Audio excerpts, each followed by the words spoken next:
Welcome back, everybody. Today we're going over the pistol that you see in my hands right here and that you guys saw throughout the intro. This is the FN 509. This one here was FN's design for the MHS pistol contract that, of course, eventually went to the SIG P320, which is, I believe, the M17 designation now in the U.S. Army, and some other services are looking at it as well. However, this is basically what they submitted, at least the civilian version of it anyway, to that contract, and it's got some cool benefits to us civilian shooters out there from the military program. Of course, we have some improvements over the FNS, which this certainly did draw its lineage from, and also some improvements that were specifically designed for the MHS contract. So what we're going to do here next is, of course, let the dogs take a look at it, make sure it's good to go, do a little bit more shooting, and then come in, get into those details, kind of what they are, how it was improved and changed from the FNS, and at the end, we'll let you know what we think of it overall.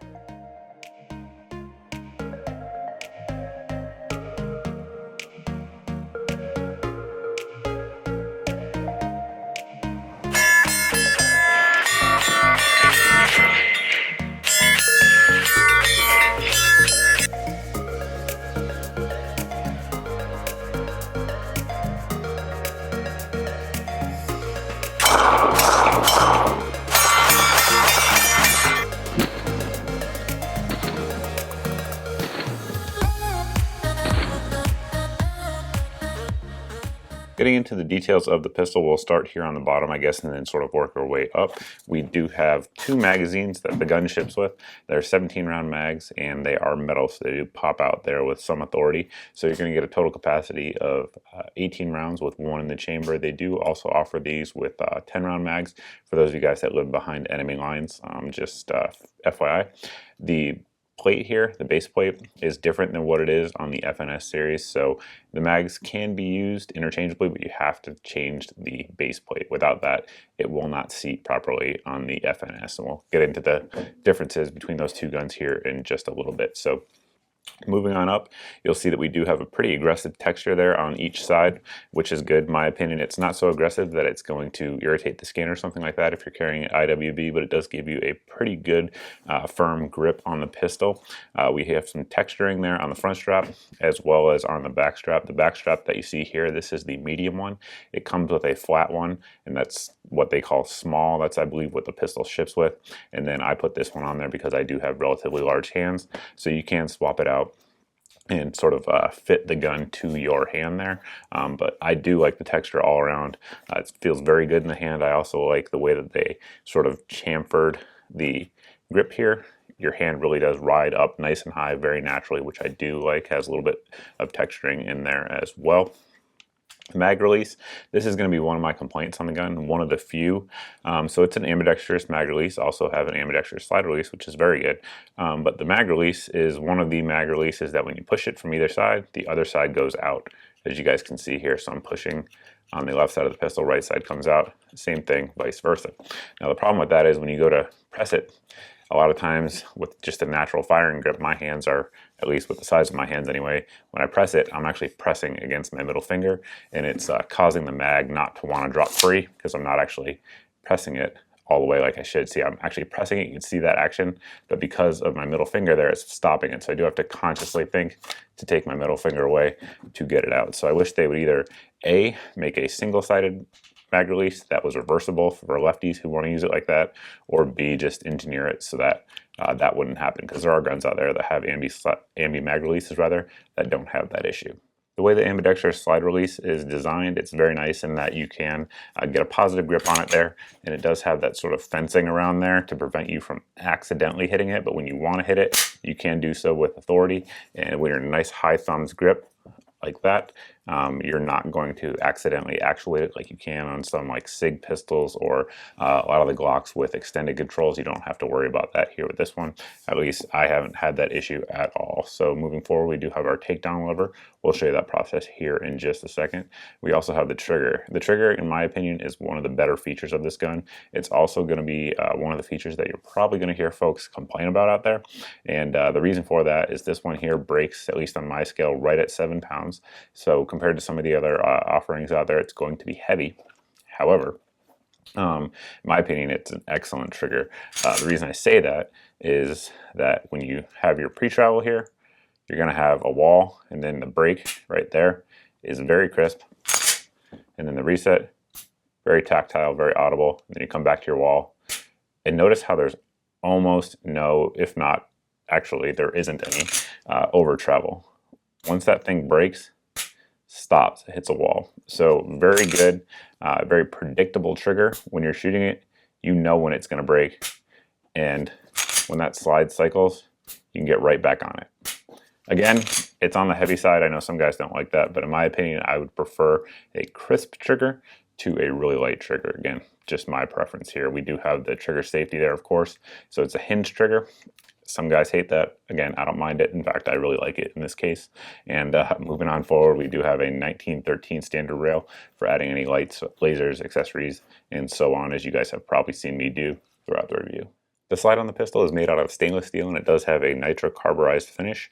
That finish there is very similar to nitriding or melaniting or any of those other finishes that you guys may be familiar with from other models. So it's going to give you good surface hardness, good corrosion resistance, and it's just going to make the slide last longer, which certainly is a good thing. Up front here on the slide, we have good, sharp serrations. Same thing back here on the rear. They're very sharp. You can absolutely get a very positive grip when you're grabbing onto those serrations. In my opinion, they did an excellent job with both of those. Moving on forward, we do have nice steel sights that do come from the factory. It has a nice ledge here on the rear sight. That's going to, of course, allow you to do one-handed reloading or clearing drills should you have to do so. The rear sight there has a nice wide U-notch, which is kind of gaining in popularity. And the sights themselves are luminescent in that if you actually apply light to them and then go into a dark area, they will glow. However, they will not be self-illuminating like tritium night sights would be. So that kind of stinks in my opinion. But again, they're nice steel sights, so you're certainly getting an improvement over Glock there in that respect. One sort of complaint I had here is after probably about 300 or 400 rounds through the pistol, this piece of the luminescent paint, as you guys can see, started to fall off. So we're losing a little bit of that paint. However, I'm probably going to throw some night sights on here eventually anyway. But the sights, I mean, they're decent. They're decent in terms of speed to use them. But one thing that's really good about them that I should mention in terms of those night sights is that they do take SIG number 8 front and SIG number 8 rear. So there's tons and tons of aftermarket sights that are available for the pistol. Disassembling the pistol is a pretty straightforward process, so we're going to push up here on our slide lock, make sure that the pistol is empty. It is. We're going to rotate this little lever down 90 degrees, send it home, point in a safe direction, pull the trigger. The slide will come off. You guys can see that we do have a steel guide rod and spring. We have a barrel, and being that it's FN, it's cold hammer forged, and there's actually some interesting stuff going on here with that barrel. Before we get to that, we'll give you guys kind of a look there on the frame so you guys can see how that's sort of set up. It's a little bit different than some of the other polymer guns out there in the way that the trigger actually actuates. But moving back to the barrel, of course it's cold hammer forged. It does have an 11-degree recessed target crown on there. It has a nice wide polished feed ramp there. That's how it comes from the factory. It comes polished. It's a 1 in 10 twist. One thing that's kind of cool is that it's got that sort of swell out here on the end like some of the old HK pistols used to have. Reason for that, of course, is to make it a little bit more consistent in terms of lockup here when it's in the lock position with the end of the slide. So very good accuracy from this pistol. I did bench it at 25 yards. One thing I will note is that it shot high with just about every ammo I put through it at 25 yards. It shot about probably 4 or 5 inches high, which is kind of a lot. So that's not a good thing, but the groups were very, very good. 2 to 3 inches with any kind of ammo really across the board. So for me, for a semi-automatic pistol, that's not doing too bad. Now we're going to do some comparison. As you guys can see here, we have a pretty good smorgasbord of pistols that are out there on the market right now. Of course, first I'm going to compare it to the FNS. I'm a huge FNS fan, still into this day. I carry a FNS 9 compact very frequently, but they definitely did some improvements on the grip, especially here on the 509 in my opinion. The grip texture is again a little bit more aggressive like we talked about. It's better on the front and the rear, and they also added this texturing in here on top, as you guys can see, and actually contoured it a little little bit better, like I mentioned earlier as well. Has a nice same really ambi-slide release, which I do like. The serrations here are much sharper, much better on the 509 for sure. The FNS it's sort of hard to grab them in certain spots, and like I said, the sights here on the 509 are cut for SIG number 8, so there are just tons of them out there, whereas the FNS, it's kind of hard to find aftermarket sights. There's just not a lot of companies that do make them, so that's sort of how they compare. Then we'll compare it here to the M&P 2.0. You guys can see size-wise sort of how they stack up. The 509 is sort of a mullet gun in that it has business up front. It's kind of short, party in the back here on the grip with the 17 rounds, so it's got the full-size grip, kind of a compact-ish slide, so you are giving up a little bit of barrel length over some of the offerings out there, like this 2.0 full size, generally about a ½ an inch compared to other ones. It's going to cost you about 50 feet per second in terms of velocity, so if that's a big deal to you, just keep that in mind. We'll move this one off to the side and check out the Glock 17. Again, similar round capacities with 18 rounds total, but again, that 17 is going to be a little bit longer out there on the slide, giving you a little bit more velocity as well. And then of course we have our 19 here, and we'll show you guys there in terms of slide length. Pretty similar overall, like I said, kind of a compact slide with a full-size grip. A few other notes on the gun that we need to get into before we close the video out. So number one for me, always reliability. This pistol here right now has about 900 rounds through it, and we had one consistent issue with it, and that was with the Minuteman Munitions 115 grain polymer cased ammo. It ran the 125 grain polymer case just fine. It ran everything else I've ever put in it just fine in terms of hollow points, other full metal and total metal jacket. Ammo from Minuteman Munitions, it just didn't like that particular load. It would lock it up, and that particular load runs fine in every other gun. I don't know why, but this combo, it just doesn't work. So full disclosure, Minuteman does sponsor ammo here on the channel. I appreciate that, but it didn't work with that particular loading for whatever reason. So pricing, before I get into that, I suppose we should mention this gun was sent out for review by Big Daddy Unlimited, so I appreciate that. And Big Daddy Unlimited is a sort of a buyer's club where if you become a member, you can purchase firearms, accessories, etc. at dealer cost. So literally you get everything at dealer cost, and there's a huge variety of stuff on there, so different guns, different optics, different accessories, etc. They're all on there at dealer direct pricing, and I'll drop a link down below for anybody looking to do that. But this one from them right now is $481, I believe, in FDE or black, so you can pick whichever frame color you want. And in my opinion, that's a fantastic deal. So I went over the pistol's details, but one thing I guess I can't really get into in terms of conveying to you here on video is just feel. It feels like a very solid pistol.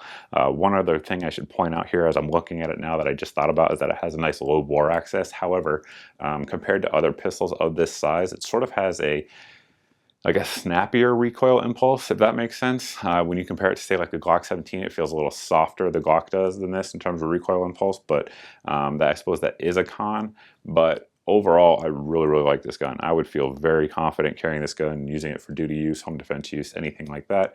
I do wish it had a full-length slide, but again, that's not a deal breaker for me personally. I do like the 18 rounds, of course. It's very similar in terms of the Glock 19X, which also came out of the MHS program, and people really gave that gun a lot of grief for the way it looks, but this one kind of has the same thing going with it. But overall, again, I really like it. I like the trigger. I like the ergonomics. They're fantastic. The pistol rather points very naturally for me. These sights are going to be replaced pretty soon, and eventually there will be a part 2 of this gun here on the channel. I definitely will do another video with it once we get more rounds through it, because I really like this gun, and definitely considering incorporating it into my home defense type of setup. So that's pretty much it. If you guys have any questions about the gun, you can always post down below in the comment section. You can also post over at my Facebook page. That's generally speaking where I see more comments than I do on YouTube, Full 30, and elsewhere. But if you guys aren't already, please go ahead and hit that subscribe button. For those of you guys that are already subscribed, thanks very much for watching, and I look forward to see all of you in the next video.